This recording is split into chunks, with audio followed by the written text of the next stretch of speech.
des 7 couleurs de l'arc-en-ciel. C'est pourquoi le livre de 1 Jean dit que Dieu est lumière. Comme nous l'avons déjà lu, 1 Jean chapitre 1 verset 5. Il dit, et c'est ici le message que nous avons entendu de lui et que nous vous annonçons, savoir que Dieu est lumière et qu'il n'y a en lui aucune ténèbre.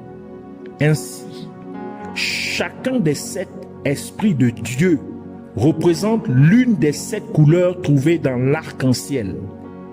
Et puisque la parole de Dieu est la lumière, par conséquent, chacun des 7 esprits de Dieu travaille ou opère dans chacune des 7 dimensions ou des 7 aspects de la parole de Dieu.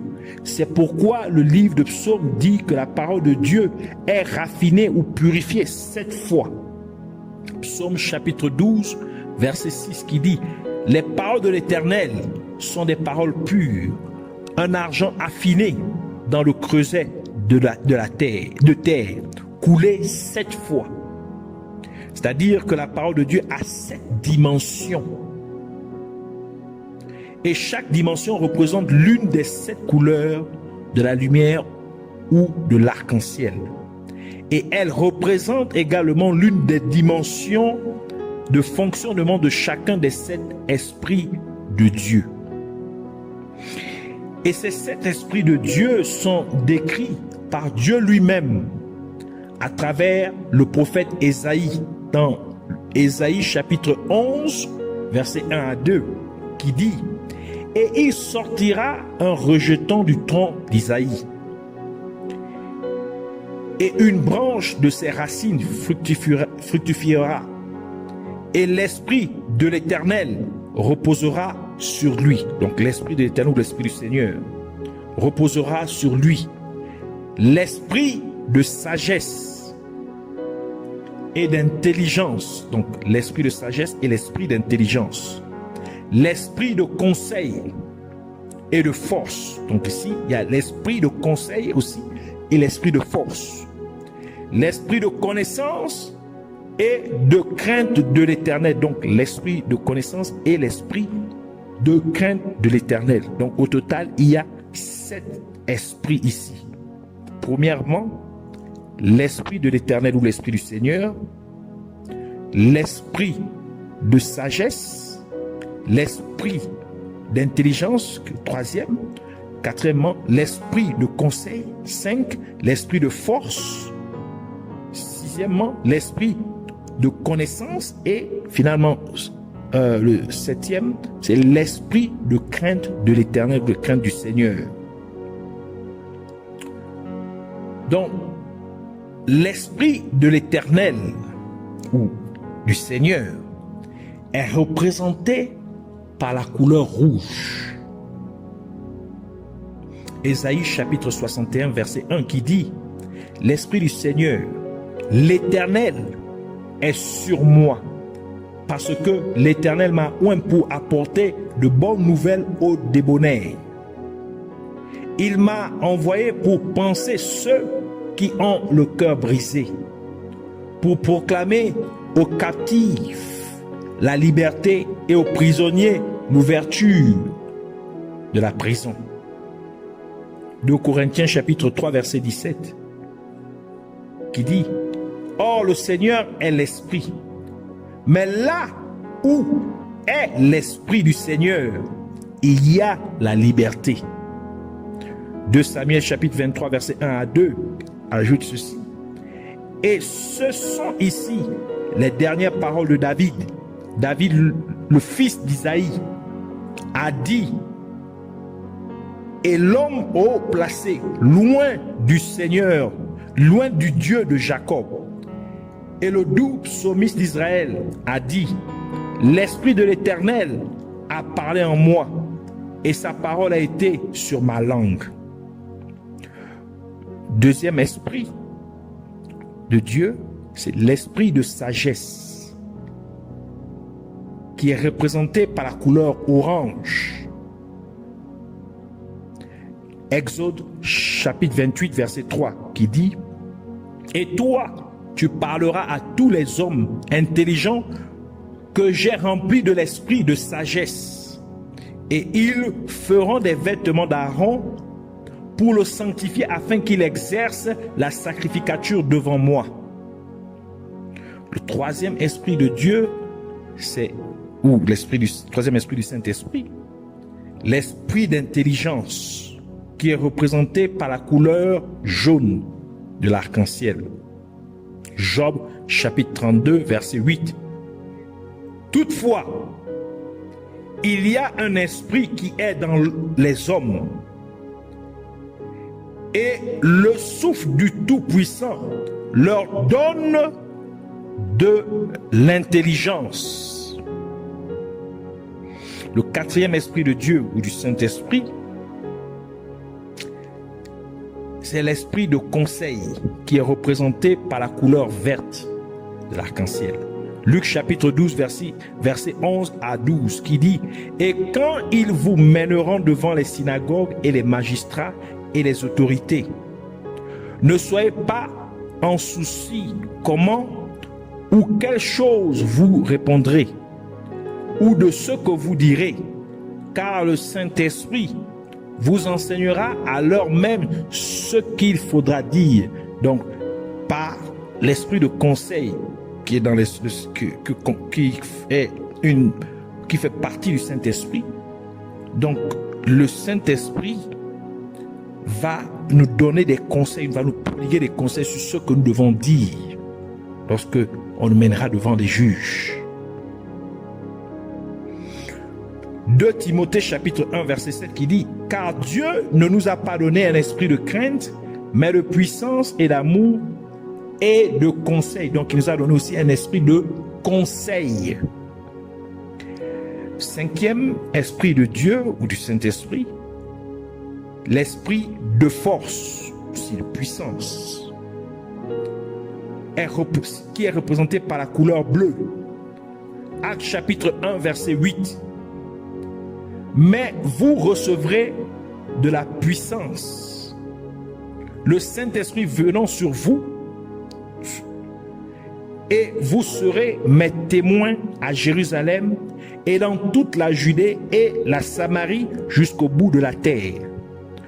2 Timothée chapitre 1 verset 7 que nous venons de lire. Car Dieu ne nous a pas donné un esprit de crainte, mais de puissance. Donc il nous a donné un esprit de puissance. Sixième esprit de Dieu ou du Saint-Esprit, c'est l'esprit de conseil qui est représenté par la couleur indigo de l'arc-en-ciel. Éphésiens chapitre 1 verset 17 qui dit « Afin que le Dieu de notre Seigneur Jésus-Christ, le Père de gloire, vous donne l'esprit de sagesse et de révélation dans sa connaissance. » Donc l'esprit de révélation dans la connaissance, donc l'esprit de connaissance. Et finalement, le septième esprit de Dieu ou du Saint-Esprit est l'esprit de la crainte de l'Éternel ou de la crainte du Seigneur, qui est représenté par la couleur violette de l'arc-en-ciel ou de la lumière. Psaume 128 verset 1 qui dit « Bienheureux quiconque craint l'Éternel et marche dans ses voies. » Donc sur qui l'esprit de la crainte de l'Éternel repose. Proverbe chapitre 14 verset 26 qui dit « Dans la crainte de l'Éternel », donc sur qui l'esprit de la crainte de l'Éternel repose, il y a la sécurité de la force. Et il y a un refuge pour ses fils. Proverbe chapitre 14 verset 27 qui dit « La crainte de l'Éternel est une fontaine », donc l'esprit de l'Éternel, l'esprit de la crainte de l'Éternel est une fontaine de vie pour faire éviter les pièges de la mort. Les opérations de la parole de Dieu ou des 7 esprits de Dieu sont bien décrites dans le livre de Proverbes au chapitre 8. Et ce qui suit en est un bon aperçu de cela. Proverbes chapitre 8 verset 12 à 14 qui dit « Moi, la sagesse, je demeure avec la prudence et je trouve la connaissance qui vient de la réflexion. La crainte de l'Éternel, c'est de haïr le mal. Je hais l'orgueil et la hauteur, et la voix d'iniquité et la bouche perverse. À moi le conseil et le savoir-faire. Je suis l'intelligence, à moi la force. Versets 22 à 23 du même chapitre 8 du livre de Proverbes, qui dit « L'Éternel m'a possédé », donc l'Esprit de l'Éternel m'a possédé au commencement de sa voix, avant ses œuvres d'ancienneté. Dès l'éternité, je fus établi, dès le commencement, dès avant les origines de la terre.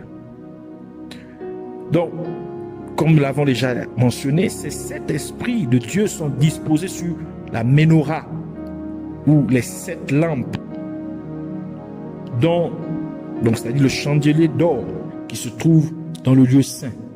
Comme nous l'avons suivi, se trouve dans un réplica de ce qui est dans le ciel, dans le vrai temple dans le ciel.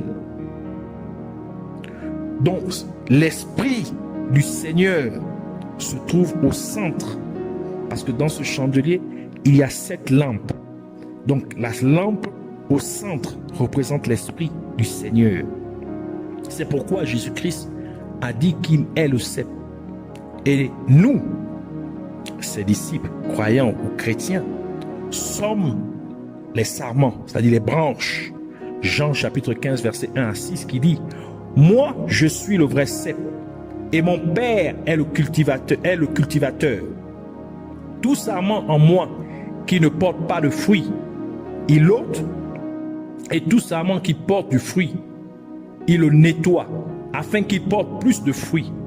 Vous êtes déjà net, c'est-à-dire pur, à cause de la parole que je vous ai dite. Demeurez en moi et moi en vous. Comme le sarment ne peut pas porter de fruits de lui-même, à moins qu'il ne demeure dans le cep. De même, vous non plus ne le pouvez pas, à moins que vous demeuriez en moi. Moi, je suis le cep, vous les sarments. Celui qui demeure en moi et moi en lui, celui-là porte beaucoup de fruits, car séparé de moi, vous ne pouvez rien faire. Si quelqu'un ne demeure pas en moi, il est rejeté dehors, comme le sarment, et il sèche, et on les amasse, et on les met au feu, et ils brûlent.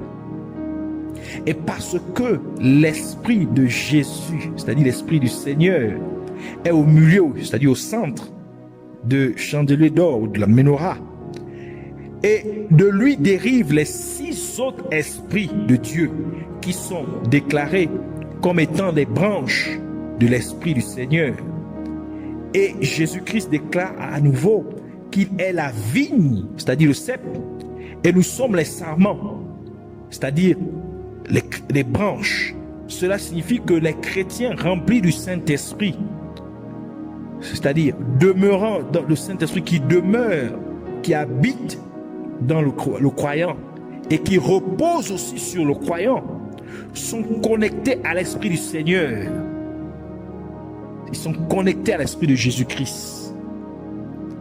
Et étant connectés, et étant les branches, étant connectés en tant que branches de l'Esprit du Seigneur, nous pouvons, ou nous sommes censés manifester chaque aspect des 6 autres esprits de Dieu, incluant aussi l'Esprit du Seigneur, parce que nous recevons de lui aussi. Donc, nous sommes censés manifester la sagesse, l'intelligence, le conseil, la connaissance, la force et la crainte du Seigneur. C'est pourquoi Jésus-Christ a dit que le Saint-Esprit, c'est-à-dire mentionné comme l'Esprit de vérité, prendra du sien et nous le montrera, comme nous l'avons déjà lu dans Jean chapitre 16 versets 13 à 15. Et Jésus ajoute dans Jean chapitre 14, verset 16 à 17 et verset 26 qui dit « Et moi, je prierai le Père, et il vous donnera un autre consolateur, ici par du Saint-Esprit, pour être avec vous éternellement, l'Esprit de vérité, donc le Saint-Esprit, que le monde ne peut pas recevoir, parce qu'il ne le voit pas et ne le connaît pas. Mais vous le connaissez, parce qu'il demeure avec vous et qu'il sera en vous. » Verset 26. « Mais le consolateur, l'Esprit Saint, que le Père enverra en mon nom, lui vous enseignera toutes choses et vous rappellera toutes les choses que je vous ai dites. » Pourquoi? Parce qu'il est connecté. C'est lui. Cet esprit, c'est lui. Même le Seigneur, ils sont un, ils forment un avec le Seigneur. Et en lui, en le Saint-Esprit, il y a l'Esprit du Seigneur même lui-même à l'intérieur. Et c'est pourquoi Jésus-Christ a dit que nous sommes la lumière du monde.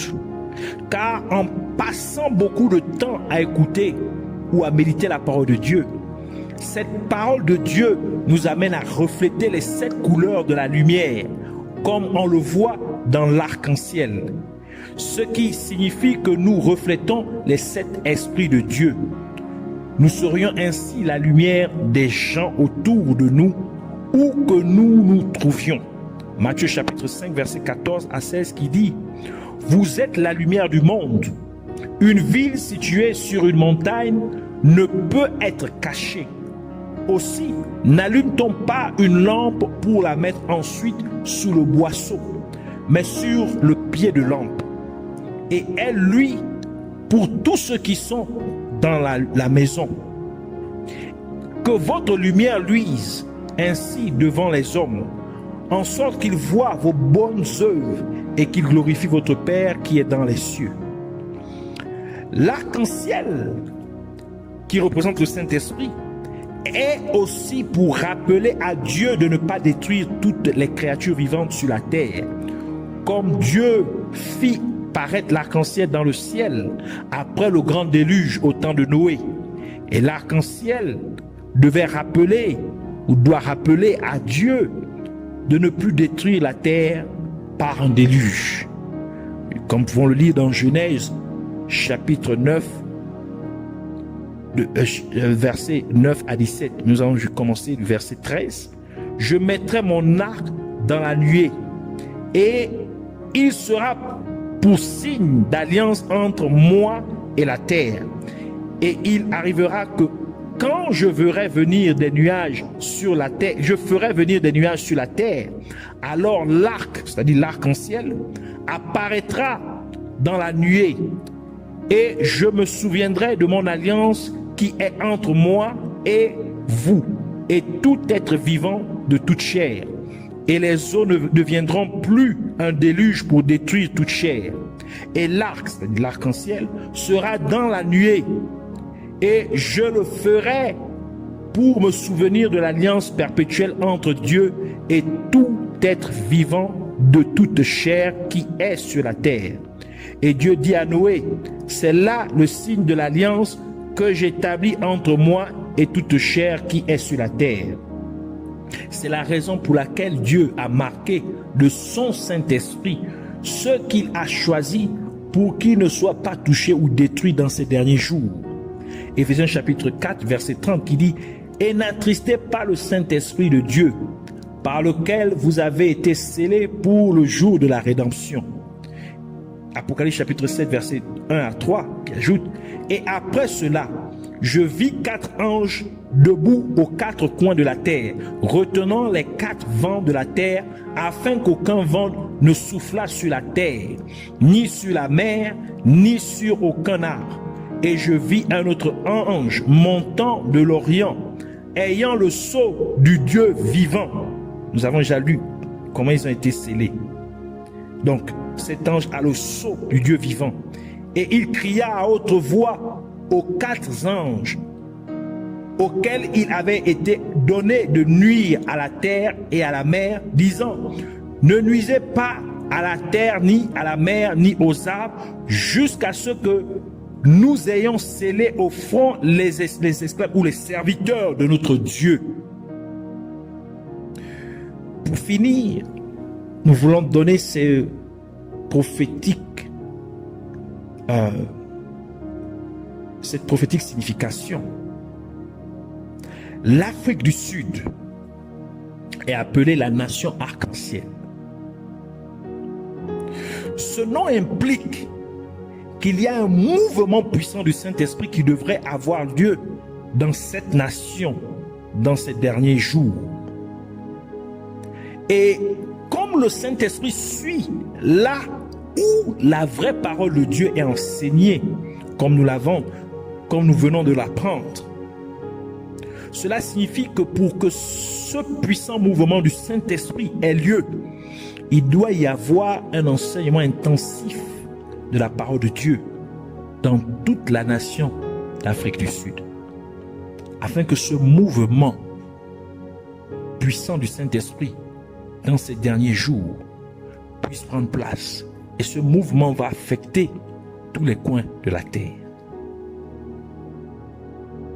Alors, il est impératif que nous passions beaucoup de temps à méditer la parole de Dieu, afin que cette parole de Dieu puisse refléter, que nous puissions venir à refléter, lorsque cette parole de Dieu luit sur nous, de ces 7 couleurs qui sont comprises dans l'arc-en-ciel, ces 7 aspects, ces 7 dimensions d'opération de la parole de Dieu, qui sont des dimensions d'opération des 7 esprits de Dieu, que nous puissions refléter cela.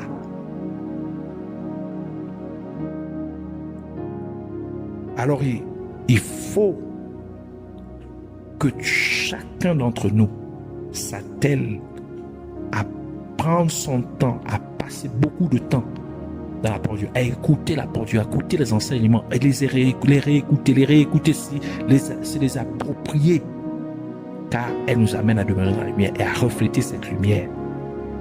Et cette lumière, comme à 7 aspects que nous venons de décrire. Alors nous voulons prier, premièrement pour remercier Dieu au nom de Jésus-Christ pour sa parole. Nous voulons prier pour demander à Dieu au nom de Jésus-Christ d'inciter chaque être humain à passer un temps constant à écouter ou à méditer la parole de Dieu. Nous voulons prier aussi au nom de Jésus-Christ pour demander à Dieu d'amener chaque être humain à enseigner la vraie parole de Dieu, afin que le Saint-Esprit vienne et confirme cette parole de Dieu avec des signes et des prodiges de toutes sortes. Nous voulons prier en demandant aussi à Dieu au nom de Jésus-Christ de faire en sorte que chaque être humain, ou que les êtres humains enseignent intensément la parole de Dieu dans cette nation, l'Afrique du Sud, afin que la signification prophétique de la nation arc-en-ciel prenne pleinement effet par un puissant mouvement du Saint-Esprit dans cette nation sud-africaine en ces derniers jours, et qui va affecter aussi, qui va aller affecter tous les coins de la terre. Et enfin, nous voulons prier aussi pour remercier Dieu d'avoir exaucé nos prières. Alors ensemble, baissons nos têtes et prions. Père éternel, Dieu de gloire, Dieu saint, Dieu tout-puissant, Dieu de merveille, Dieu de prodige, Dieu de miracle. Nous te bénissons, nous te rendons toute la gloire, l'honneur et la majesté. Nous te disons vraiment merci du fond du cœur pour ta parole, pour la révélation, Seigneur, de ta vérité. Ta parole est vérité. Merci, Seigneur, de nous parler, de nous avoir parlé, de nous avoir enseigné, de nous avoir menés dans la profondeur, Seigneur, de la connaissance, Seigneur, de ta parole, de la révélation de ta parole.